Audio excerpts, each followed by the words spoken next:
I'm Lauren, welcome to my cover shoot for the Knot magazine. If younger me was reacting to current me being on the cover of the Knot, they'd be having an absolute meltdown. I think like obviously massive deal, but they'd also just be mostly having a meltdown that like I found someone to marry. Thinking back to the proposal, there was just so much planning and scheming, and just knowing how much went into it is just truly crazy and really heartwarming. So about 6 months before we got engaged, we went ring shopping. The biggest thing I took away from it was like what fit on my hand and like looked natural and normal, but also for a potential wedding band too. And so if you're gonna stack rings, what's gonna look good together later on? I heard we have a doggy coming. I know. I actually have 2 dogs, but one's better behaved than the other. But it's gonna be so good. We've got matching bow ties. It's gonna be out of control cute. Moose and Diggy will absolutely be at the wedding. There are services now that will dog sit, and I want everyone to be present, and that includes Moose and Diggy.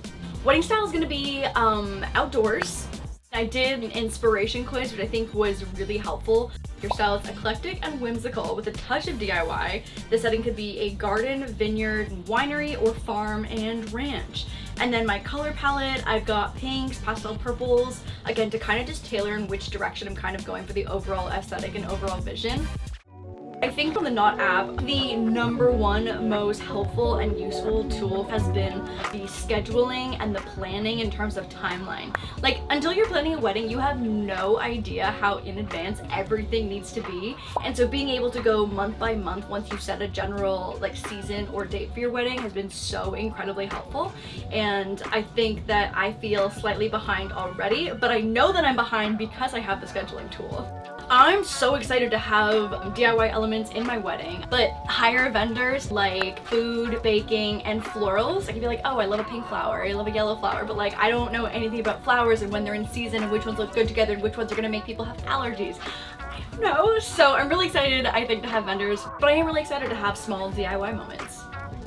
I think finding vendors by reviews and photos is so helpful. I mean, that's how I find restaurants, that's how you find like rental properties for when you go on vacation. And so I think having like real reviews of people who have used the vendors is so critical to feeling comfortable to find a vendor for your wedding.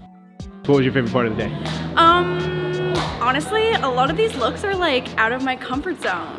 Hat, I'm looking at you. And everything looks so amazing, I'm so excited. And it was all like very like bridal and fun and the knot, but still like wearable and so fun and colorful. It was amazing. Thanks so much for hanging with me on set today. Make sure to go check out the full spread in the Knot magazine. On stands now, and make sure to go follow the Knot, like, subscribe for more behind the scenes content.